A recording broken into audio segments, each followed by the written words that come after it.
Bonsoir à tous, ravi de vous retrouver pour ce nouveau numéro des Incorrectibles. Merci d'être toujours aussi nombreux à nous suivre chaque semaine.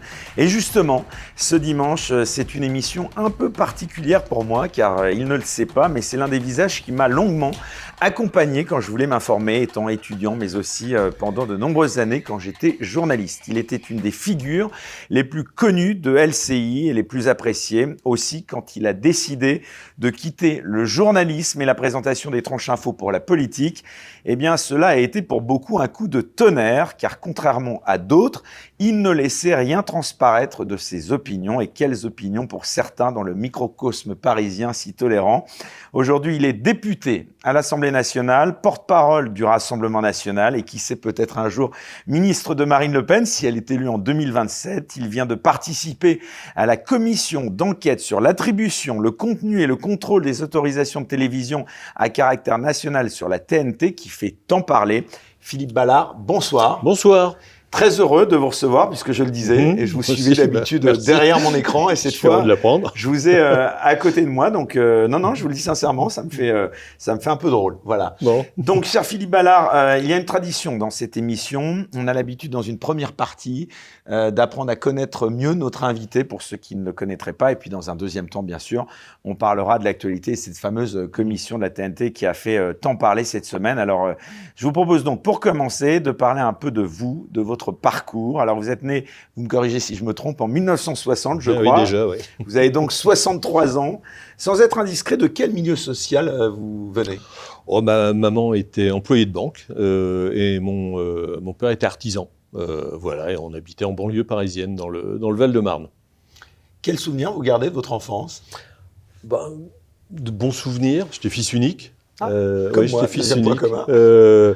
Voilà. Et c'était une période plutôt douce. Enfin voilà, j'ai eu la chance de pas avoir à affronter tous les accidents de la vie qui peuvent se présenter à vous. Donc j'ai plutôt une jeunesse heureuse. Voilà, avec des parents aimants et puis des amis. Tout ce qui fait qu'on est bien, on s'épanouit dans la vie. École publique ou école privée, pour reprendre le débat lancé par notre désormais ex-ministre de l'Éducation nationale ? Les deux. De mémoire, je crois que mes parents m'ont changé. J'étais dans le public et en mai 68, parce que vous vous rappelez mon âge, je suis plus tout jeune, ils m'ont mis dans le privé à partir de mai 68, de cette date. Et j'ai fait mon parcours dans le privé, comme 17% il faut rappeler le chiffre quand même, des élèves en France. Vous vous souvenez de cette querelle, justement, sur l'école dans les années 80 ?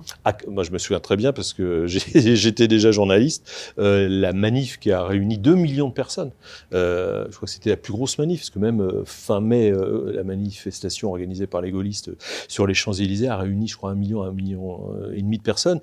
Et là, il y avait 2 millions de personnes. Et je me souviens très bien, je suis journaliste à RTL à l'époque, et personne n'avait senti cette mobilisation à tel point qu'il y avait... je dis ça de mémoire, mais un reportrice qui était sur place et qui a été débordé en disant « Mais attendez, je peux pas couvrir une manifestation de 2 millions de personnes toute seule. » Et voilà, mais personne n'avait vu venir. Hein, donc voilà. Et je me souviens très très bien, oui, de ce qui s'est passé à ce moment-là. Ça a été sans doute un des nombreux basculements du septennat de François Mitterrand. Alors justement, on revient un peu en arrière, puisque je le disais, vous avez 63 ans, vous avez grandi justement dans les années 60 et 70, une époque que beaucoup regrettent aujourd'hui, une période de croissance avec la fin des 30 Glorieuses et de liberté. Qu'est-ce qui vous reste de cette époque ? Qu'est-ce qui reste alors à moi ou à la France ? Parce que c'est un peu ça. Que la France a décliné depuis. Fatalement, quand on regarde, ne serait-ce que je relisais par hasard, parce que je connaissais des livres, le livre de Jérôme Fourquet, L'archipel français. Et il y a un chapitre entier sur les naissances.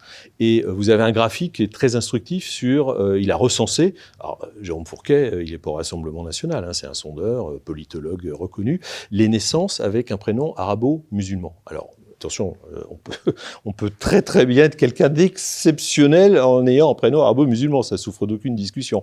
Mais quand même, on était à 1% sur le territoire national en 1960, on était à 7% en 1993, et son livre est de 2018, on était à 18%. Voilà, c'est comme un Airbus au décollage.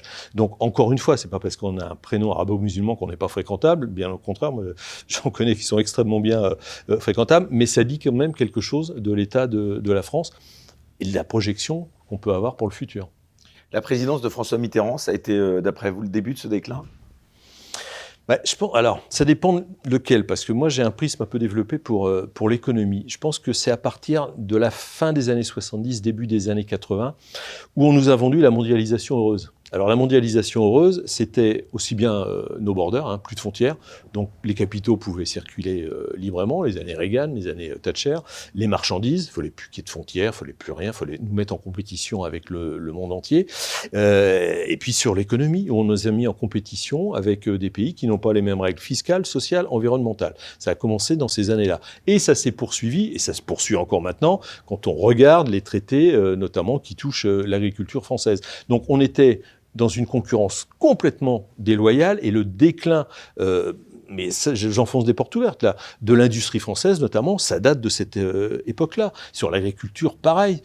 Moi, je pourrais vous raconter en 30 secondes les négociations. La fin de l'agriculture européenne et française, c'est en 1992. On a renégocié la PAC. Pourquoi ? Parce qu'on avait des prix, alors garantis, pas planchers, mais des prix garantis. Alors ça entraînait des surproductions, c'est vrai. Et comme on était au-delà des prix du marché au niveau mondial, on subventionnait nos exportations. Et là, les Américains, mais pas que, ont dit attendez, stop là, ça suffit. Ils faisaient la même chose, mais ils nous ont dit stop. Donc vous avez 2 commissaires européens, dont le commissaire à l'agriculture qui s'appelait Monsieur McSharry. C'était un Irlandais qui s'est couché devant les Américains. Et à partir de ce moment-là, l'agriculture européenne a commencé à sombrer. Et ce monsieur McSharry, entre parenthèses, on l'a retrouvé quelques mois plus tard, bossant pour une firme agroalimentaire aux États-Unis. Il a bien dû défendre nos intérêts. Donc voilà, on nous a vendu cette mondialisation qui devait être heureuse et qui est un cauchemar, qui est devenu un cauchemar pour des millions de Français, qui a profité à une petite poignée. Et c'est depuis cette époque-là que date, ou est sans aucun doute, le déclin français, même si la France possède encore de beaux atouts. Quels sont les hommes politiques qui vous ont marqué dans votre jeunesse ? Évidemment, je me suis toujours intéressé à la politique. En fait, il y en a beaucoup, et je dirais par rapport à l'époque actuelle. Quand il y a les questions au gouvernement, le mardi ou mercredi global a sacrément baissé. Je ne vais pas vous dire l'inverse. Des fois, on pose des questions à des ministres, et on se retourne, et on se dit, mais qui c'est là, qui nous parle là ? Qui est ce monsieur, qui est cette dame ? On n'arrive même pas à savoir qui est ministre. Moi, quand j'étais journaliste, je veux dire, mais du temps de Mitterrand, ou de Chirac, ou de Sarkozy, ou même d'Hollande, il y avait, comme on dit, les cadors. C'est-à-dire, ils étaient 15-20 au sein du gouvernement. Quand ils répondaient, il y avait quelque chose, en face. Là, mais pourquoi ? Parce que la Macronie n'attire plus. Le gouvernement Borne, ça remonte à après 2022. Pourquoi on est allé chercher des députés ? Parce que personne ne voulait aller dans ces ministères. Donc, et là, ça se poursuit. Donc le niveau s'est terriblement affaibli. C'est aussi un signe, c'est un signe. Qu'est-ce qui restera de ces 2 quinquennats d'Emmanuel Macron, quand les historiens vont se poser dessus ? Vaste question. Oui. Alors, on en vient donc à la suite de votre parcours. Vous avez ensuite fait des études pour devenir journaliste. Alors d'abord, d'où vous vient cette vocation ? Gamin. Alors quand j'étais en CM1, CM2, vous savez, on vous demande toujours de remplir une feuille, alors le métier de vos parents, voilà. Qu'est-ce que vous voulez faire plus tard ? Et moi, je mettais toujours 2 choses. Je mettais je mettais journaliste, présentateur télé, et en dessous, je mettais après député. Bon, j'ai dit, incroyable. Ça se termine bien. Incroyable. Et alors, à chaque fois, j'avais droit à des institutrices ou instituteurs, ramasser les copies, et puis elles prenaient, Jacques Dupont, toi tu veux être pompier, va faire travailler le physique, toi tu veux être pilote de ligne, va faire bosser les maths, et puis arrivé à moi, c'était toujours, non, Philippe Ballard, franchement, t'as pas autre chose à mettre là, quand même, de plus intelligent, quoi. Mais au fond de moi-même, j'en avais rien à faire, parce que je savais que j'allais le faire. Je savais que j'y arriverais. Vous aviez des modèles dans ce métier ? Lesquels ? Non, j'avais pas vraiment de modèle. Alors c'était une époque, il devait y avoir 4 radios et 3 chaînes de télé. C'était pas la même époque. Déjà, mais j'avais Mourouzi, au 13h. Oui, il y avait, même avant. Avant. Zitrone. Des gens, Zitrone. Voilà. Donc j'avais envie de faire ce qu'il faisait. Mais j'avais pas vraiment Roger Giquel, quelqu'un. Oui, Roger Giquel, oui. Puis tous ceux qui les ont précédés. Mais non, j'avais pas de modèle. Je voulais pas ressembler à un tel ou un tel. Je voulais faire ce qu'il faisait, ce qui est différent. Et j'avais un prisme développé aussi pour la radio, parce que je trouvais ça magique, moi. C'est vrai, quand il y a le rouge qui s'allume comme ça. Et puis quand on est chez soi. Je veux dire, vous vaquez à vos occupations, vous êtes en voiture, vous écoutez la radio. Pour l'avenir, par contre, on en parlera peut-être tout à l'heure, parce que l'audiovisuel français moi, je suis très, très inquiet pour la suite, à cause des GAFAM. Mais on en reparlera peut-être tout à l'heure, parce que c'est un vrai sujet. On va y revenir, justement. Mais pour vous, l'essence du métier de journaliste, c'est quoi? Alors, c'est un peu comme un politique, un député. Et je vais vous dire pourquoi, en fait, j'ai aussi décidé de passer le pas. Quand on est journaliste, moi, j'étais en reportage. Vous avez fait quoi comme étude de journalisme? C'était une époque où on ne demandait pas Bac plus 5 avec une école de journalisme 2. On ne sait pas ce qu'il veut faire. Voilà, non, enfin, si, vous n'avez pas fait d'école CFPJ, enfin voilà, c'était pas du tout la même formation. C'était plutôt moi, je me suis plutôt formé sur le terrain pour ce métier-là. Parce que c'est quand même un métier de copinage, hein, on l'a souvent dit à l'époque, quand même, c'était compliqué. Oui, mais moi, je connaissais personne. J'ai pu rentrer partout. Donc voilà, ça doit arriver. Mais j'ai pas d'exemple précis à vous citer. Mais moi, j'ai jamais été avec ma maman banquière, employé de banque, simple employé de banque, et mon papa artisan, au fin fond du Val-de-Marne, si vous voulez, j'avais pas un carnet d'adresses très fourni. Vous aviez un domaine de prédilection dans le journalisme ou j'ai fait un peu de tout. Moi, j'avais un prisme un peu développé pour l'économie et la politique, mais j'ai commencé journaliste sportif en fait pendant 3-4 ans. Oui, c'est Pascal, on a des points, oui, puis on s'est croisés à de multiples reprises. Tiens, vous en pensez quoi de Pascal Praud aujourd'hui? Moi, j'aime bien parce que je le connais depuis, je sais pas, 25 ans. Donc voilà. Et puis, il a incontestablement insufflé un ton de liberté dans les talk shows, comme on dit en très mauvais français, dans les émissions, tout simplement, qu'il présente. Donc voilà, c'est... Pourquoi je vous demande ça? Parce que justement, c'est intéressant de savoir un petit peu les journalistes qui trouvent grâce à vos yeux aujourd'hui. Alors, il y en a, non, mais il y en a presse écrite aussi, presse écrite, parce qu'on parle beaucoup de l'audiovisuel.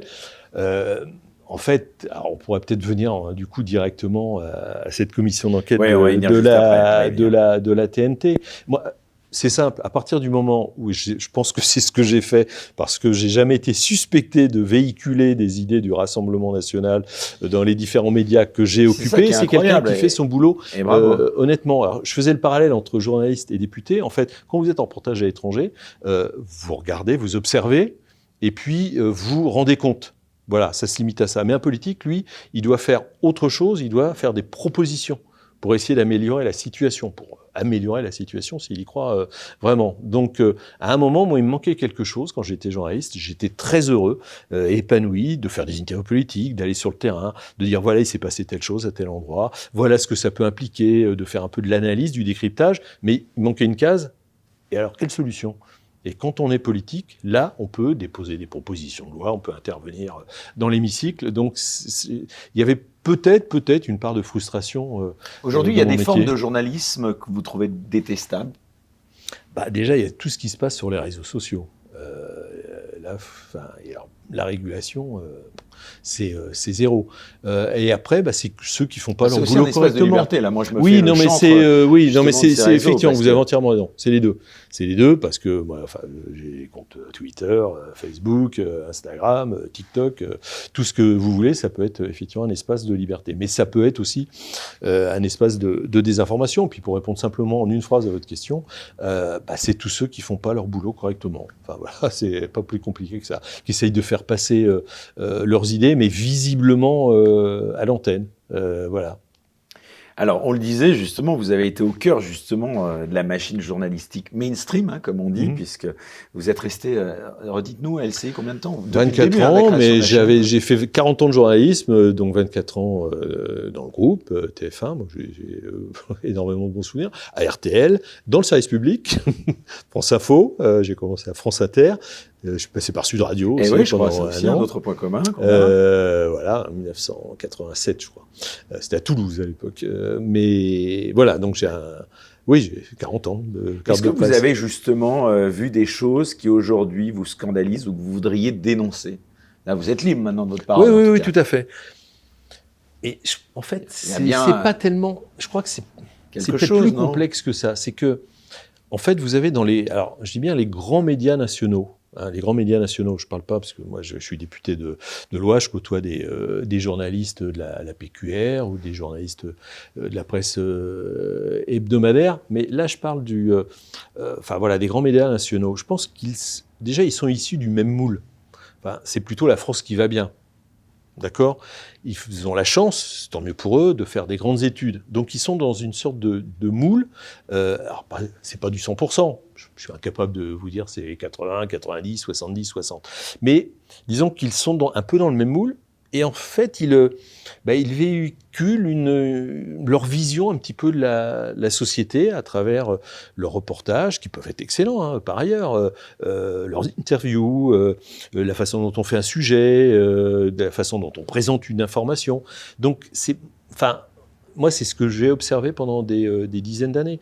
Voilà, c'est plutôt ça qui peut être gênant, c'est que la France de la ruralité, je vais dire de la diversité, mais avec tout ce que ça implique, elle est très peu représentée dans ces grands médias, très très peu. Voilà, c'est encore une fois, c'est des journalistes, hommes ou femmes, issus de cette France qui va bien. Donc on a cette vision de la mondialisation heureuse, c'est parfait, on est pour le multiculturalisme, globalement, encore une fois, c'est pas 100%, hein, mais globalement, on a plutôt cette vision. Donc on est plutôt immigrationniste, on est plutôt néolibéral, voire certains ultra-libéral économiquement. Puis vous avez l'autre frange qui là dit ouvertement, moi c'est plutôt Mélenchon que je vais kiffer, ou Hamon pour remonter un petit peu plus loin. Vous regrettez plutôt Jean-Pierre Pernaut, par exemple. Ah il incarnait une vraie, oui, bien sûr. Vous le connaissiez, oui, un petit peu. Oui, je l'avais, oui, on était dans le même groupe, et puis on s'était rencontrés à plusieurs reprises. Oui, il avait tout compris, lui, par contre. Oui, il avait tout compris, et puis ça perdure, c'est une formule qui continue sur TF1 à 13h et qui marche très bien. Oui, il faut montrer un peu la France telle qu'elle est. Là, je vais reprendre une phrase de Madame Delphine Ernotte qui dit « On veut montrer la France telle qu'on souhaiterait qu'elle soit ». Mais elle l'a dit, mais je lui ai reposé la question, moi, dans cette commission d'enquête parlementaire, justement, en lui demandant « Mais qu'est-ce qu'elle avait voulu dire par là ?» Bon, elle m'a dit « C'est peut-être pas, je m'exprime pas peut-être… c'était peut-être pas les bons mots, enfin voilà, essayer à mon sens, de noyer un peu le poisson. Bon, je lui laisse acte de sa réponse, mais enfin, lui, il montrait la France telle qu'elle est, et il y en a d'autres qui veulent montrer la France telle qu'ils souhaiteraient qu'elle soit. Et là, on n'a pas on peut s'interroger. Tous la même vision. Non. Alors, on parle à présent de votre nouvelle vie, justement, la vie d'homme politique. En 2020, là aussi, vous me dites si je me trompe, vous avez effectivement quitté LCI et rejoint… 2021. 2021, pardon. Ouais. Oui, fin avril. Même déjà dans ma tête quelques mois avant. Vous avez rejoint le Rassemblement National. Alors, c'était quoi, un engagement de longue date? C'était le fruit d'une rencontre? Non, c'était… Racontez-nous. Moi, j'ai toujours… c'est ce que je vous décrivais tout à l'heure. Moi, j'ai traversé plusieurs rédactions et on nous vendait, je me rappelle de chroniques économiques, c'est pas moi qui les faisais, on nous vendait la mondialisation heureuse, on nous vendait, plus de frontières, on va tous se mélanger, on va… Et puis je voyais quand même l'insécurité grandir en France. Il n'y a pas eu un déclic, c'était une longue réflexion. Ah oui, ça a duré, franchement, de très longues années. Écolier, quoi. Peut-être pas, mais pas loin, ouais. Non, parce qu'on peut se dire, vous aviez peut-être pas le 20h, vous vous êtes dit, tiens, non, mais moi, par exemple, au moment de Maastricht, 1992, moi, j'ai trouvé Philippe Séguin exceptionnel, quoi. Extraordinaire. Puis Pasqua, j'étais dans cette sphère souverainiste. Continuer un petit peu en étant vous-même journaliste. On parle des journalistes engagés, justement, on se souvient tous, marrant, de l'autre côté de l'échiquier, il y avait Noël Mamère, vous voyez. Oui. Donc, vous avez fait un peu la même chose que lui. C'était une envie de vous engager encore plus, davantage. Il y a un moment, encore une fois, en fait, j'avais l'impression de voir la France sur un toboggan. Vous savez que, hop, on est en haut, puis on dégringole. Avec tout, voilà. Tout s'entremêle, c'est une sorte de… Mais vous connaissiez Marine Le Pen déjà? Enfin, vous l'aviez interviewée. Je l'avais interviewée, oui, mais c'est pas pour autant qu'on connaît, mais oui, j'appréciais. En 2012, moi j'ai voté pour elle. On a parlé d'une belle prise pour le RN. Comment ça s'est passé? C'est vous qui avez fait acte de candidature? C'est elle qui est venue vous voir? Non, après les interviews, il y a le off. Donc, effectivement, quand je recevais Lou Alliot, Sébastien Chenu, Jordan Bardella, moi en 2017, j'étais donc à LCI et j'organisais l'après-midi une émission politique, un talk show comme on dit en très mauvais français encore une fois, où c'était en juin 2017, juste après les législatives. Il y avait 3 députés qui venaient d'être élus ou réélus et Jordan Bardella qui à l'époque, donc 2017, il devait avoir 21 ans. Voilà. Et pendant moi je le connaissais, je savais qu'il était responsable des jeunes, mais j'avais pas fait l'émission avec lui, puis je suis pas très réseau social, pour être franc, je le suivais pas plus que ça. Et pendant l'émission, mais il a défoncé tout le monde, c'était un carnage. Et je me suis dit, waouh, le talent, le gars, mais il est fort, quoi. Il est vraiment très fort. Et après l'émission, je l'ai raccompagné on a parlé ensemble, je sais pas, une demi-heure à peu près. Et là, je me suis dit, en plus, il y a du fond, quoi. C'est pas seulement une bête de guerre, c'est que il y a du fond. Et je me suis dit, ouais, il a un boulevard devant lui. A priori, je me suis pas beaucoup trompé. Donc, vous avez dit c'est le nouveau Macron 2017, ouais, on venait tout juste de toucher le dividende là. Mais je me suis dit, là, oui, voilà. Je me suis dit, il était surdoué ou pas. Enfin, je sais pas, Zidane ou avec un ballon, c'est voilà, et il fait pour ça, quoi. Vous êtes dit, et je pense que lui, Jordan il est promis Bardella, un grand avenir. Et lui, il est promis un très très très très grand avenir. Ouais, absolument. Voilà. Puis donc, on pouvait échanger. Donc c'est Jordan Bardella qui vous a plutôt non, c'est pas. Il y a pas un moment. Non, moi je vais vous dire non. J'ai pris ma carte. J'étais chez moi en septembre 2020. Donc là, vous étiez encore journaliste, donc c'est ça. Ah, j'étais encore journaliste en septembre 2020. Déjà.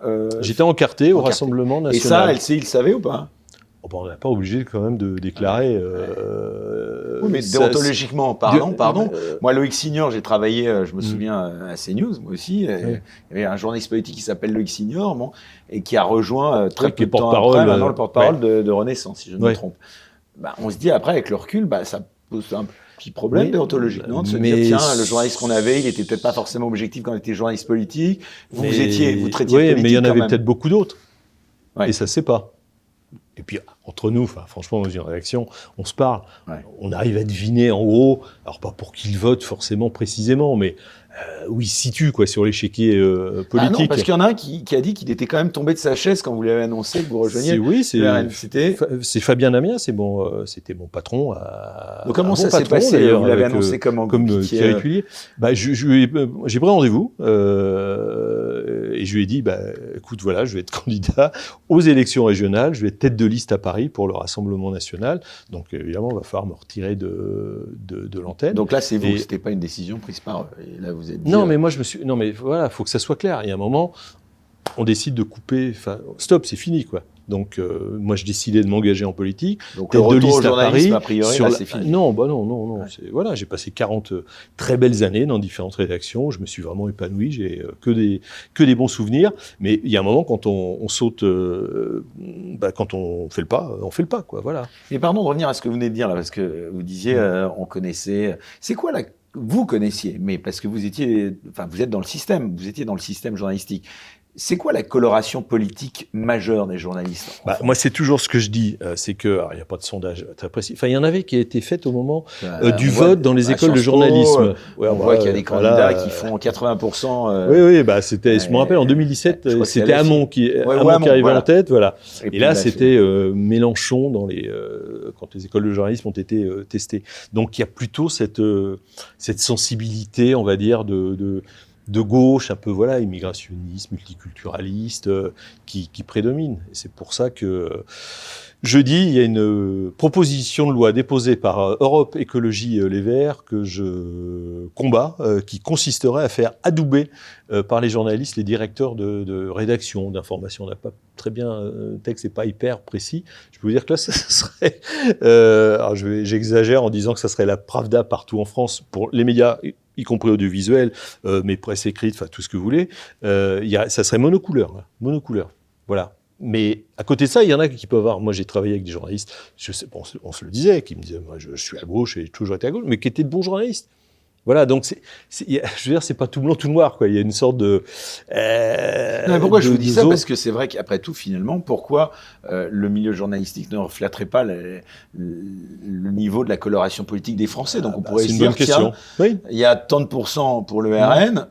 Pourrait normalement, si c'est d'être normal, on pourrait se dire il y a autant de proportions de journalistes qui sont à sensibilité RN. Or, nous on n'est pas pour les quotas, donc on va pas rentrer dans ce système, mais force est de constater que effectivement, je pense qu'il n'y a pas beaucoup de journalistes de grands médias, des grandes rédactions qui votent Marine Le Pen. Vous parliez de Jordan Bardella, mais après s'ils font leur boulot honnêtement, correctement, ça pose pas de problème.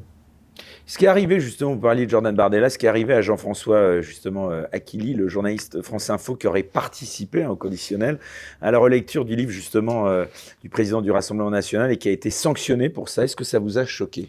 Ah bah ça m'a plus que choqué parce que moi j'ai posé une question, une QAG comme on dit, à Rachida Dati, c'était il y a une dizaine de jours, le mercredi, où je faisais le parallèle, je disais voilà, il y a Jean-François Aquili qui a été suspendu de l'antenne, la procédure est en cours, pour des liens supposés, mais très supposés, avec Jordan Bardella. Bon, et à côté de ça, vous avez une journaliste, mais elle aussi, parce qu'il est talentueux et reconnu, Aquili, et Léa Salamé, reconnue, il n'y a pas de souci là-dessus, sur France 2 et France Inter le matin, qui fait une interview politique de matin, et qui est en couple, ce qui est son droit le plus strict, évidemment, avec une tête de liste aux élections européennes. Et elle est maintenue, elle sera retirée de l'antenne 6 semaines avant le scrutin. Enfin, il reste un petit bout de temps quand même, jusqu'à ces 6 semaines précédant le scrutin. Et dans la même question, et vous pouvez retrouver tout ce que j'ai posté ça sur mes comptes, sur mes réseaux sociaux. Ça, je disais à Rachida Dati, c'est pour le public. Et puis dans le privé, vous avez aussi, puisque vous nous parlez de pluralisme, des émissions, et j'ai cité l'émission Quotidien, où on se vante carrément, Yann Barthès, de ne pas recevoir des responsables du Rassemblement national, à tel point qu'il y a un ancien ministre qui est redevenu député, qui, invité de cette émission, les a félicités de rester sur cette ligne. Donc, c'est pour ça que, in fine, surpris. Voilà, mais qui partagent pas nos idées, mais il y a pas, ok, pas de problème là-dessus. Mais après, qu'une émission qui est regardée comme ça se vante, parce que c'était un de leurs éditorialistes, chroniqueurs, qui à Sud Radio a dit, mais nous, on est une chaîne privée, on fait ce qu'on veut. Non, une chaîne privée fait pas ce qu'elle veut, elle est soumise à l'Arcom quand même, accessoirement. Et puis on fait jouer la démocratie, on fait jouer le pluralisme. Sinon, on sombre dans une démocratie illibérale. Voilà, on n'a pas pointé du doigt parce que ça nous fait plaisir une émission et un animateur. C'est juste que ça ne nous paraît pas normal, c'est complètement anormal d'avoir une telle attitude. Alors justement, vous m'avez précédé, on en vient justement à ce sujet, ce vaste sujet de la liberté d'expression, ô combien vaste et ô combien sensible, et encore plus qui intéresse le public de cette émission qui s'appelle donc Les Incorrectibles, ça n'est pas pour rien. La liberté d'expression qui ne cesse de se détériorer en France, ça c'est factuel. Qu'est-ce que vous avez pensé? Alors d'abord, peut-être même avant de vous demander ce que vous en avez pensé, revenir sur cette commission d'enquête dont vous êtes membre, puisqu'il y a 30 membres. 30 députés, oui. D'abord, racontez-nous un petit peu comment ça s'est passé, l'organisation de cette commission d'enquête. C'est à l'initiative de la France Insoumise. Oui. Racontez-nous un petit peu. En fait, chaque groupe, il y a 10 groupes à l'Assemblée nationale, peut demander une commission d'enquête sur un thème. Nous, on avait choisi les ingérences étrangères. Et LFI a donc choisi ce thème sur l'attribution des chaînes de la TNT. Bon, on a tous compris, parce qu'il suffit de lire la presse, que dans l'idée, ils avaient de se payer le groupe Bolloré. Bon, voilà, je ne suis pas l'avocat du groupe Bolloré, je ne suis pas l'avocat de Canal+. Bon, ok, cette commission se constitue, donc il y a un président. Donc c'est CNews qui était visé. Oui, par ricochet, enfin voilà, il y a tout le bloc. Bon, ok. Parce que là, on réattribue, en fait, l'Arcom réattribue les chaînes de la... Mais elle est vraiment menacée, selon vous, parce que c'est ce qui plane, ce fameux suspense autour de la reconduction ou pas de CNews. Est-ce que, d'après vous, la convention de CNews est réellement menacée en 2025 Je ne suis pas l'Arcom. Ils vont faire un état des lieux. Est-ce que CNews... Ils sont souverains, c'est-à-dire tous les sages de l'Arcom... Oui, j'ai pas d'a priori, j'ai pas d'information particulière là-dessus. Mais ils n'ont pas de compte à rendre, ils peuvent décider, voilà, sans... Oui. Il faut des arguments quand même. Alors après, ils peuvent mettre, mais j'en sais rien. Là, je parle, je réfléchis à voix haute, peut-être de nouvelles contraintes ou. Voilà, ils sont souverains. Selon vous, est-ce qu'elle est réellement menacée ou est-ce que c'est Mon sentiment profond, non, je pense pas, parce que encore une fois, ils vont faire l'état des lieux. Qu'est-ce qu'il y a? Alors, de temps en temps, ils sont rappelés à l'ordre, mais il n'y a pas de grosse procédure. Ils ont quand même été pas mal rappelés à l'ordre. Oui, Canal, mais je n'ai pas les chiffres en tête. Oui, alors là, vous avez oui, d'accord. Moi, je vous parlais de CNews. Oui, d'accord, le groupe Canal. Parce qu'on se demande si c'est pas un prix de gros, quoi. Si non, mais pas tout le groupe. Là, il y a les attributions, les fréquences qui sont réattribuées par l'Arcom, donc. juste avant, LFI a dit on va faire cette commission d'enquête Donc pour, voilà. sans doute, j'imagine, tenter d'influencer un petit peu la décision de l'ARCOM. Alors, qui choisit le président? Comment Alors, sont donc chaque groupe choisis, politique choisit un thème, D'accord. voilà, et ensuite, il y a toujours un président, donc Quentin Bataillon, qui de Renaissance. qui préside les débats, et le rapporteur, donc M. Satoul, LFI, qui lui pose aussi des questions, et écrit surtout le rapport. C'est le rapporteur qui écrit le rapport final, qui a la main donc sur ce rapport final, qui ensuite est présenté à la commission, qui est adopté ou qui n'est pas adopté. Voilà, ça se passe comme ça. Et ensuite, il y a des moyens coercitifs ou pas? Non, c'est juste c'est consulter. Ah non, mais c'est du attention quand c'est du pénal, c'est-à-dire quand on rentre, on lève la main comme dans les feuilletons ou les films, on lève la main droite et on jure de dire toute la vérité, rien que la vérité. Donc c'est sous serment. C'est pour ça que devant une commission d'enquête parlementaire, il faut pas tricher. Hein. Parce que si vous trichez, ça coûte dire cher, la vérité. hein. Mais après, je veux dire, bon, vous allez faire des recommandations. Après, elles sont suivies ou pas suivies. Ce qu'il va écrire, on en a vu des commissions d'enquête. Moi, je me souviens de la commission d'enquête sur numéro 23 qui avait accouché d'une souris, une chaîne qui avait été revendue, la TNT. Bon, bref. Est-ce que, voilà, aujourd'hui, vous avez vraiment des pouvoirs? Est-ce que cette commission d'enquête a réellement des pouvoirs? Mais le pouvoir, c'est de faire un état des lieux. De dire, voilà, on a auditionné tous les acteurs du secteur. Et voilà, alors c'est pas nous, c'est encore une fois, c'est le rapporteur LFI qui dira, voilà, ce que moi j'en retiens. On voit très bien où il va aller. Le problème du rapporteur, si vous voulez, nous on avait, je vous disais qu'on avait demandé une commission d'enquête parlementaire sur les ingérences étrangères à l'automne dernier. C'était Jean-Philippe Tanguy qui la présidait. On a auditionné Tracfin, on a auditionné la DGSI, on a auditionné un tas de personnes, et tout le monde a reconnu unanimement qu'il n'y avait pas d'ingérence d'un pays étranger en France. Sauf que la rapporteure était Madame Constance Le Grip, Renaissance, c'est elle qui avait la plume, et le rapport, alors elle est obligée de dire la vérité, toute la vérité, rien que la vérité, c'est-à-dire elle n'a pas pu caviarder tout ce que les responsables de ces organismes publics avaient dit. Mais dans l'introduction, et puis elle a laissé fuiter ce qui était quand même ce qui pose un problème, dans la presse, des éléments de ce rapport avant qu'il ne soit adopté. Donc c'est le rapporteur qui a la main, en fait, sur cette commission. Et pourtant, c'est la polémique de la semaine. Donc, évidemment, là, pour les gens qui nous regardent et qui ne le connaîtraient pas, c'est véritablement la polémique de la semaine. Donc, Quentin Bataillon, donc le président de cette commission, est intervenu chez Cyril Hanouna, qui avait été lui-même déjà auditionné. Vous aviez participé à cette audition. Alors d'abord, racontez-nous comment s'était passée cette audition de Cyril Hanouna, et puis, est-ce que ça vous choque ou pas qu'il ait pu s'exprimer, puisque il s'est exprimé chez Hanouna, et donc cette semaine, tous les membres de cette commission d'enquête d'LFI, du groupe écologiste, écologique Les Verts, ont demandé la démission, ELV, ont demandé la démission donc du président Bataillon de cette commission d'enquête, considérant qu'il ne pouvait plus être légitime pour la présider suite à cette participation. Donc dans l'ordre, l'audition de Cyril Hanouna d'abord. Racontez-nous un peu l'envers du décor. Alors, lui comme d'autres, c'était sport. En fait, je me demande si la plus... J'hésite à trouver la plus prégnante. Bolloré et celle de Rachida Dati. Je pense que là, on avait touché le fond. Il y avait des parties de ping-pong, mais de très mauvais ping-pong, entre une ministre quand même. Ouais. Enfin, voilà, elle est membre d'un gouvernement qu'on combat, mais elle est quand même ministre. Et puis Saint-Toul qui est complètement à la sortie de sa... Enfin, il n'y a plus de réserve, là. C'était le Far West, quoi. C'était, voilà. Et ça a été... Qui avait été repris, d'ailleurs, par le président. Oui, mais à plusieurs reprises, parce que ça partait, mais ça devenait... D'abord, c'est la guerre entre deux ou pas? Entre Saint-Toul et Bataillon. On a pu remarquer qu'à certains moments, ça devenait un petit peu tendu. Quentin Bataillon, il y a eu une petite période de rodage sur une ou deux auditions au début. Après, il a trouvé ses marques. Enfin, franchement, il a fait son boulot tout à fait honnêtement et correctement. C'est nous qui lui avons demandé... Il a 31 ans. 31 ans ouais. Et c'est nous qui lui avons demandé, donc, les 6 députés Rassemblement National de cette commission, d'auditionner Quotidien. Il nous a dit... Yann Barthès, oui, donc c'est ça. Yann Barthès. Donc là, on est bien d'accord. Vous avez suggéré...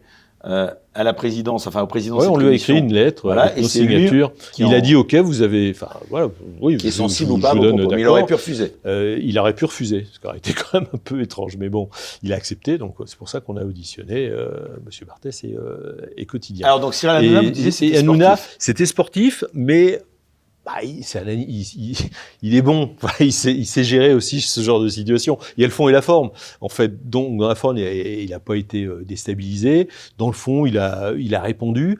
Voilà, la même chose pour Vincent Bolloré. Pour moi, Vincent Bolloré en costard, sans une seule fiche, là où Barthès arrive habillé d'une manière assez avec particulière des feuilles et avec toutes ses fiches. Et il perdait d'ailleurs, c'est là qu'on voit que sans oreillette et sans prompteur, c'est un peu plus compliqué. Hein. Ça, vous avez lu des tweets de députés du Rassemblement national. Peut-être. C'est ce qu'ils ont écrit. Non, mais on l'a peut-être écrit aussi sans d'accord.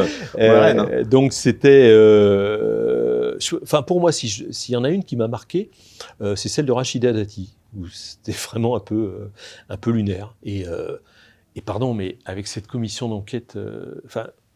il y a quand même, on va peut-être se projeter dans le futur, c'est peut-être trop tôt, mais moi j'ai fait on fait les députés, on bosse, moi j'ai fait un rapport pour avis dans le cadre du PLF 2024, qui a fini à la poubelle, 49.3, mais on dit ce qu'on pense des crédits affectés à l'audiovisuel privé, à la presse écrite, à la presse subventionnée, etc., etc. Et on a droit à un petit bonus en quelque sorte, où on fait là, on prend un thème et on va jusqu'au bout. Moi j'avais fait les droits voisins l'année d'avant, et là j'ai fait la souveraineté audiovisuelle française. Il faut bien se rendre compte que on risque de ne plus avoir de chaîne de la TNT dans 7, 8, 10 ans. C'est bien beau de faire une commission d'enquête parlementaire sur la TNT, sans se poser la question, est-ce qu'il y aura toujours des chaînes de la TNT dans 7, 8, 9 ans ? Mais ils sont tellement dans un délire de règlement de compte qu'ils n'arrivent même pas à se projeter dans le futur. Parce que nos chaînes sont confrontées à plusieurs phénomènes. Invisibilité. Quand vous branchez maintenant avec ces nouvelles les télés connectées, vous voyez quoi ? Vous voyez Netflix, vous voyez Amazon, vous voyez Paramount, vous voyez... Il n'y a plus rien de français. Alors là, l'Arcom a pu... Paye, hein, voilà, moi j'avais auditionné Sony qui m'avait dit, je crois de mémoire, oui, il nous donne 2 milliards de dollars pour être référencé en premier. Donc évidemment, là ça commence à être difficile pour s'aligner. Donc invisibilité des chaînes, l'Arcom a pu intervenir parce que avec les FAI, les fournisseurs d'accès à Internet, on peut leur demander, et les obliger même, à mettre sur l'écran d'accueil un petit carré où là, il y a les chaînes de la TNT qui apparaissent, mais en projetant dans le futur, quand c'est FAI, ou parce que le Wi-Fi va se développer, on aura une télé et puis pas d'abonnement FAI, là, on n'aura plus le choix que entre fournisseurs d'accès à Internet. On n'aura plus le choix qu'entre Netflix, Paramount, Amazon, puis peut-être des Chinois qui vont arriver, des Indiens, tout ce que vous voulez. Donc ça, c'est le premier point. Deuxième point, la pub. Les 2/3 partent sur les GAFAM maintenant. Donc vous avez de moins en moins de pubs qui rentrent pour la presse écrite, qu'elle soit quotidienne ou hebdo, pour les radios, pour les télés, que ce soit public ou privé d'ailleurs. Donc, vous voulez dire que la télé connectée, c'est un danger, quoi. Si on réagit pas, oui. Donc vous êtes invisible, vous avez plus de pubs qui rentrent, et puis en plus, face à vous, vous avez des mastodontes. Netflix, pour juste un chiffre, ils sont capables d'investir 20 milliards de dollars par an dans la création. Quand toutes les chaînes françaises, mais Canal+, TF1, M6, France Télévisions, on est à 1,4 milliard. D'accord ? Vous voyez le delta. Donc vous cumulez tout ça, vous vous dites... c'est fini. Donc il faut absolument que les chaînes françaises se mettent en ordre de bataille. Moi je plaide pour des regroupements. Il y a une fusion qui a malheureusement échoué. C'était une bonne chose. TF1, M6, ça aurait donné quelque chose d'important, conséquent. Pas forcément capable de réagir face à Netflix ou à Amazon. Mais enfin, bon voilà. Vous savez pourquoi ça avait échoué ? Oui, c'est l'autorité de la concurrence qui a dit non. En fait, il va falloir changer les textes de l'autorité de la concurrence si on arrive au pouvoir, parce que, évidemment, il y avait une hégémonie en termes, considérait-il, de pub haute. Mais d'accord, mais enfin là, la pub, à part sur les GAFAM. Donc, si on va jusqu'au bout du problème, où est le problème ? Donc, il faut se projeter un petit peu dans le futur. Et il y a un vrai danger pour notre souveraineté audiovisuelle française. Philippe Ballard, j'aimerais qu'on revienne donc à cette commission d'enquête. D'abord, le président Bataillon, qui a participé à l'émission de Cyril Hanouna cette semaine. Est-ce que vous considérez, vous, comme beaucoup le laissent entendre, que c'était une erreur ? Oui, j'ai pas répondu, effectivement. Je pense que là, le rapport sera adopté le 7 mai, je crois. Le rapport n'est pas adopté. Les travaux sont finis, par contre. C'était pas judicieux de se rendre chez une des personnes que l'on a auditionnées. Voilà, il aurait pu s'en passer. Donc Même là, si il a je fait vous une parlais de erreur, Constance Le Grip qui a fait fuiter dans la presse avant que le rapport soit adopté. Donc vous Je pense considérez qu'il a fait aussi une maladresse. Saint-Toul, comme la députée écolo, Mais, qu'il a fait une erreur, oui, est-ce mais qu'il doit sauf que démissionner de la présidence ou pas? non, mais ça sert, enfin, c'est fini là. Ça sert à rien. Je veux dire, Ouais. bon, bah, c'est fini, quoi. Ah oui, donc là, c'est Euh, intéressant ce que vous dites. C'est-à-dire que quand mais bien je crois même... qu'on peut même pas légalement d'ailleurs. Ah. Enfin, faudrait vérifier, mais je crois qu'on peut pas. Justement, c'est une législation qui a été faite pour parce qu'une commission d'enquête parlementaire, encore une fois, ça peut être sur des sujets extrêmement puissants pour pas subir des pressions. On a fait en sorte qu'un président de commission d'enquête ne puisse pas être démis au cours des auditions ou une fois que les auditions sont finies avant la publication du rapport. Oui, parce que justement, il était, Quentin Bataillon, interviewé cette semaine sur France Info TV. Il a dit qu'il assumait sa présence, qu'il s'était imposé une période de réserve, mais que rien ne l'obligeait. Ai-je vraiment des leçons d'impartialité à recevoir du rapporteur? Voilà la question qu'il posait. Voilà, d'après vous, c'est une guéguerre sur la ligne entre eux. Oui, parce que M. Saint-Toul a fait des médias quand même, notamment le média de la France Insoumise, dont le nom m'échappe. Donc il s'est exprimé. Oui, le média, voilà. Donc il s'est exprimé aussi sur le sujet. Voilà. Moi, je pense que ça a été une maladresse, mais il a très bien, ce qu'il dit, c'est vrai. Moi, je l'ai vérifié. Il donnait la parole au prorata, le temps de parole de chaque groupe politique. Enfin, il a mené les débats d'une façon tout à fait honnête. Et vous voyez pas, voilà, de collusion entre lui et Cyril Hanouna lors de cette audition C'était pas habile d'y aller. Après, on a tous vu les images. Il a offert un t-shirt. Du coup, on est obligé de dire merci. Enfin, je sais pas s'il a dit merci, mais prendre le t-shirt, le montrer. Enfin, c'était pas habile. C'était un peu se donner sur le casse pour dénoncer voilà, ça. Du coup, et faire ricochet.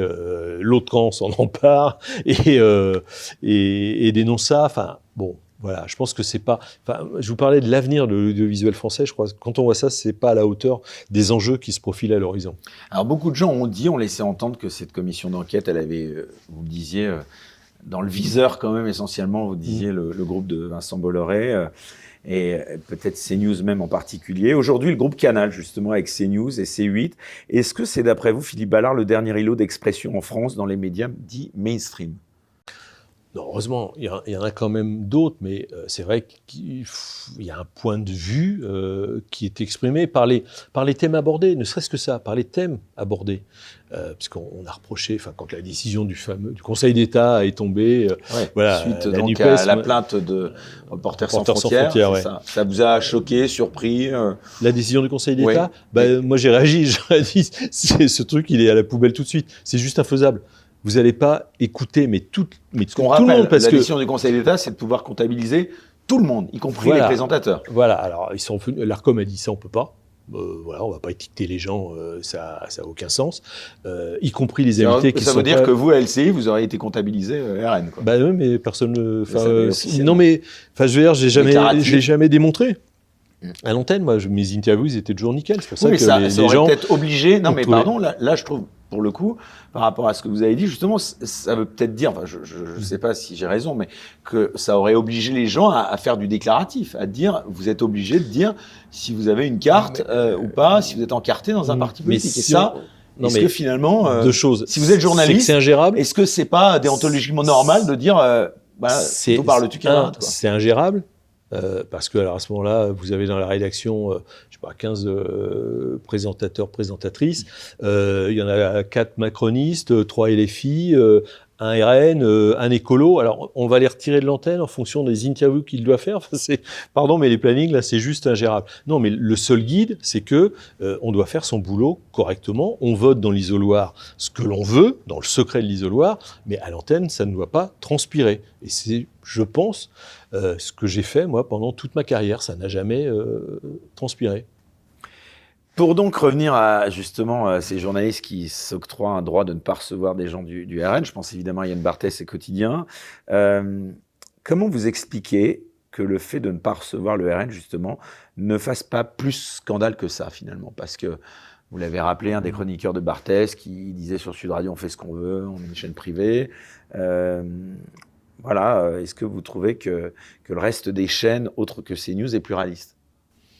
Alors, ils sont tenus, alors, c'est la notion Ils disent, ils respectent. Il y a l'ARCOM, voilà, c'est le temps de parole des politiques. Non, on se demande comment ils choisissent les magnétos. Voilà, après, nous, ce qui nous gêne dans cette émission, c'est que comme on n'est pas invité en plateau, pour respecter le temps de parole, on se fait interviewer 10 secondes aux 4 colonnes, où on va chercher dans les réseaux sociaux un petit extrait franchement, encore une fois, on n'a rien, moi, j'ai rien contre Barthès ou contre cette émission. C'est la façon dont ils font vivre la démocratie et le pluralisme qui pose quand même un petit problème. Voilà. Et Quentin Bataillon a été d'accord. La preuve, c'est qu'il a demandé à recevoir l'équipe de Quotidien. Alors, justement, on reparle à nouveau, cette fois, de votre nouvelle carrière, puisque, je le disais, vous êtes aujourd'hui député de l'Oise, porte-parole également du Rassemblement national. Quel bilan, tout d'abord, vous faites des 2 premières années de cette législature ? Alors, nous déjà, je pense que ça, quand on voit les scores promis, on va rester prudent aux européennes. Le fait d'avoir 88 députés, 30% selon le dernier sondage. Voilà, on va se souvenir qu'en 2019, on était à 27-28, on finit à 23, donc il faut rester prudent. Je pense qu'il y a une vraie et belle dynamique puis il participe pas à tous les débats, Jordan Bardella. Donc il y a beaucoup de gens qui commencent à dire justement. Oui, non, mais justement, nous on a fait une réplique, on a listé tous les débats auxquels il participe. Regardez nos réseaux sociaux, il est partout. Donc il y a la personnalité de Jordan Bardella, le travail qu'on peut faire à l'Assemblée, le sérieux qu'on dégage. Mais moi, en fait, ce que je retiens, c'est le comment dit-on on est RN, on ne vote aucun de nos amendements, même s'ils sont partagés par les 9 autres groupes. Alors des fois il y a des LR, faut être honnête, qui votent nos textes. Il y en a même qui avaient voté notre censure, 3, mais nos textes, nos amendements, il y en a qui peuvent les voter, voire parfois peut-être des propositions de loi. Mais c'est le sectarisme, alors de tous les groupes, de LFI jusqu'à la majorité présidentielle. Moi, j'ai déposé en commission, on débat de la presse, de l'éducation aux médias. J'ai fait une mission flash avec une députée Renaissance. C'est très bien passé. On a fait 10 propositions, conclusion commune, 10 propositions. En commission des affaires culturelles, où je siège, j'ai repris sous forme d'amendement une des 10 propositions. À l'arrivée, il n'y a que le groupe RN qui la vote. Et le groupe Renaissance ne la vote pas. Je suis allé la voir après, je lui ai dit, c'est notre travail commun. Et là, Renaissance m'a dit, oui, mais c'est TRN, quoi. On l'a écrit ensemble, mais TRN, donc on ne peut pas voter. Voilà. Et ça fait 2 ans que c'est comme ça. Voilà, c'est du sectarisme à l'état pur. J'ai été journaliste, je voyais le fonctionnement de l'Assemblée nationale, mais là, il y a une nouvelle configuration, il n'y a plus de majorité, c'est une majorité relative, d'accord, il y a 10 groupes, mais je ne pensais pas trouver un tel degré de sectarisme dans cet hémicycle. C'est terrible. Mais à la limite, ça nous favorise. Parce que quand on nous dit « Ah ben, vous servez à quoi ? Il n'y a pas d'amendement, il n'y a pas de proposition de loi. » Oui, mais on est face, pour l'instant, on est face à un mur. Alors justement, vos ambitions pour l'avenir, c'est d'abord à court terme les européennes, puisque, je le disais, vous êtes également porte-parole du RN. Les européennes, si, comme on le pense d'après les sondages, vous arrivez en tête, Jordan Bardella demandait la dissolution, envisageait même de se porter candidat pour être Premier ministre d'Emmanuel Macron, une cohabitation. Qu'est-ce que vous en attendez de ces européennes ? On attend, alors déjà sur le fond, alors on pourra revenir, dissolution, motion de censure des LR, qu'ont-ils osé la déposer. Il faut bien que les Français comprennent quand même que c'est un enjeu absolument fondamental, parce que on va voir le 9 juin à décider de quelle Europe nous voulons. Nous, on est pour une Europe des nations, des coopérations, on n'est pas anti-européen, mais on est contre cette Europe-là qui étouffe tout le monde. Le projet de Madame von der Leyen et de Monsieur Macron, c'est de faire une Europe. Et là, moi, je demande à tout le monde de regarder ce qui a été voté en commission. C'est Monsieur Verhofstadt, peu de gens connaissent, qui a proposé ça. Ça a été adopté en commission. Ça n'a pas une valeur, pour l'instant, juridique. Enfin, c'est pas donc obligatoire pour faire extrêmement simple. Mais ça nous promet une Europe où il n'y aura plus de nations, où il y aura un président pour tous les pays d'Europe, un gouvernement pour tous les pays d'Europe. Il y aura transfert de toutes les compétences. la santé, enfin le peu qui nous reste dans divers domaines. Donc la France n'existera plus, ce sera une petite province de cette Union européenne. Donc le 9 juin, il y a un choix extrêmement important à faire. Soit vous voulez de cette Europe-là, vous voulez que la France disparaisse, soit vous faites en sorte d'envoyer un maximum de députés du Rassemblement national qui formeront un groupe au Parlement européen avec des partis qui nous seront alliés et on pourra non seulement freiner, mais bloquer ce projet complètement. Mais c'est funeste, c'est funeste. On voit quand même dans quel corner veut vous envoyer la candidate justement du parti majoritaire d'Emmanuel Macron. C'est donc cette relation supposée entre Marine Le Pen et Vladimir Poutine, cette position par rapport évidemment à la Russie. C'est quoi votre position aujourd'hui justement par rapport à ça ? On se souvient quand même néanmoins, et ça avait surpris pas mal de gens, puisque je recevais ici il y a encore quelques semaines Nicolas Dupont-Aignan qui avait donc participé à ce vote, comme évidemment la plupart des députés, vote consultatif sur la politique de soutien à l'Ukraine. Et là, étonnamment, je parle en tout cas pour les gens de droite, Nicolas Dupont-Aignan me disait qu'il avait été le seul à voter non, donc parmi donc les souverainistes, en tout cas les gens qui se considèrent à droite. Vous vous êtes abstenu. Pourquoi ne pas avoir voté non après ce discours de Marine Le Pen dont on se souvient, qui avait été plutôt salué par tous? Pourquoi vous n'avez pas voté non? Il a voté non avec les communistes et la France insoumise. Oui, bon, voilà. Bon. On s'est abstenu. On s'est abstenu pourquoi? Parce que il faut pas voter comme la France oui, mais insoumise pourquoi? s'il est bleu. Parce que pourquoi on n'a pas voté pour déjà? Parce qu'il y avait 3 lignes rouges, et Marine Le Pen l'a dit à la tribune de l'Assemblée. Bon, 3 lignes rouges, on va les détailler, mais elle a aussi cette phrase. Macron veut faire en sorte, et il pense aux européennes, soit vous êtes pour Macron, votez pour, soit si vous ne faites pas ça, vous êtes pour Poutine. Donc il y avait 3 lignes rouges. Il y avait l'entrée de l'Ukraine dans l'Union européenne, ce qui serait un carnage total et absolu. D'accord ? Il y avait l'entrée de l'Ukraine dans l'OTAN.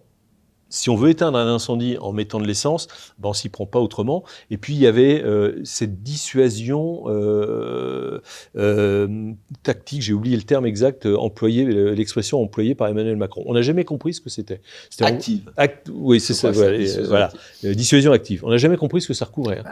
Voilà. Et après, il y a eu cette petite phrase, on va envoyer nos gars, un verre de whisky à la main à 3h du matin à l'Élysée, qu'est-ce que vous pensez de ces déclarations? Donc, c'est irresponsable. Oui, c'est en partie responsable. Puis c'est pas des gars. Irresponsable. C'est irresponsable. Ouais. Oui, c'est complètement irresponsable. C'est pas des gars déjà, c'est des soldats français, accessoirement. C'est pas de la chair à canon qu'on enverrait. Et puis, en fait, ce qu'il fait, c'est qu'il renforce Vladimir Poutine, parce qu'il a très bien compris que, en disant ça, il a face en Europe. Poutine a face à lui des gens qui ne sont pas d'accord entre eux. Vous vous souvenez, parce que ces petites phrases d'Emmanuel Macron, du président de la République, sont venues juste après la réunion de 20 chefs d'État et de gouvernement européens à Paris. Où là, moi, je vous renvoie à un article du Monde dans lequel il y a notamment le Premier ministre portugais, alors de l'époque, parce qu'il y a eu des élections, je pense que c'est pas le même, qui s'exprimait. Et Macron leur disait, on y va. Puis après, il disait non, on n'y va peut-être pas. Alors pourquoi vous n'avez pas voté Philippe Ballard, vous et vos mais il faut voir ce que ça. Non, mais à ce moment-là, ça voulait dire il y a un pays agressé, un pays agresseur. C'est très clair, ça a toujours été la position de Marine Le Pen, de Jordan Bardella, du Rassemblement national. Il y a un pays qui a agressé, c'est la Russie. Enfin, voilà, on ne peut pas nier l'évidence. Et puis, il y a un pays qui a été agressé, c'est l'Ukraine. Donc, il y a un moment, il faut remettre l'église au milieu du village, comme l'on dit. Donc, voter contre, c'était quand même envoyer un très, très mauvais signal. Il faut que de toute façon, une guerre, ça se finit toujours de la même façon. Tout le monde le sait, même s'il y en a qui ne veulent pas l'admettre. Ça se termine par un traité de paix, un armistice. Voilà. Donc, ce qu'il faut, c'est arriver le plus vite possible à cette paix, à cet armistice, en faisant en sorte de renforcer les Ukrainiens pour qu'ils puissent se défendre et affaiblir les Russes. Voilà. Et ils viendront en position de force à ces négociations. Parce que là, malheureusement, vu comme c'est parti, ça peut durer encore des mois, voire des années. Parce qu'on en est quand même... Zelensky, il y a 2-3 mois, avait dit on a 31 000 morts, bon, chiffre invérifiable. Côté russe, on ne sait pas. Cette guerre, c'est tout simplement des gens qui meurent, et pas que des militaires, qui sont amputés, qui sont blessés, qui sont handicapés à vie. Ce sont des destructions. Donc il y a un moment, stop, il serait temps de prendre une initiative internationale pour mettre fin à ce conflit. Aujourd'hui, vous vous définissez comment? Comme souverainiste? Le RN, c'est un parti souverainiste, oui? Oui, souverainiste, patriote, oui. Qu'est-ce qui vous différencie de Marion Maréchal chez Reconquête, d'Éric Zemmour de manière générale aussi On nous posait Je pense que nous, on est fermes et parfois, ils peuvent être brutaux. Voilà, c'est une peut-être différence. Et après, moi, je me rappelle, aux législatives notamment... C'est-à-dire un exemple. Nous, on est sur l'immigration, on est ferme. Nous, on considère qu'on peut être musulman. Vous ne croyez pas au choc des civilisations, c'est ça, la guerre des civilisations. On peut être musulman et être parfaitement intégré à la communauté nationale, même si, effectivement, j'ai eu ce débat il y a quelques jours sur une chaîne d'infos. Faut avoir présent à l'esprit, par exemple, que c'est un sondage IFOP ou Ipsos, que il y a 2/3 des jeunes musulmans 18-26 ans qui disent la charia est plus importante pour nous que les lois de la République. Donc tout ça, ça doit interpeller. Mais n'empêche que on peut être musulman et parfaitement être intégré dans la communauté nationale.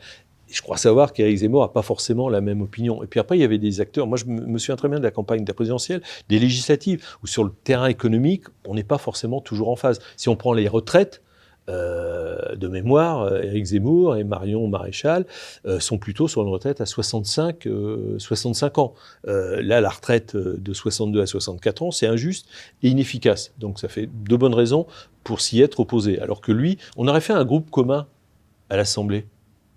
Il faisait quoi, le groupe ? Il se divisait en deux ?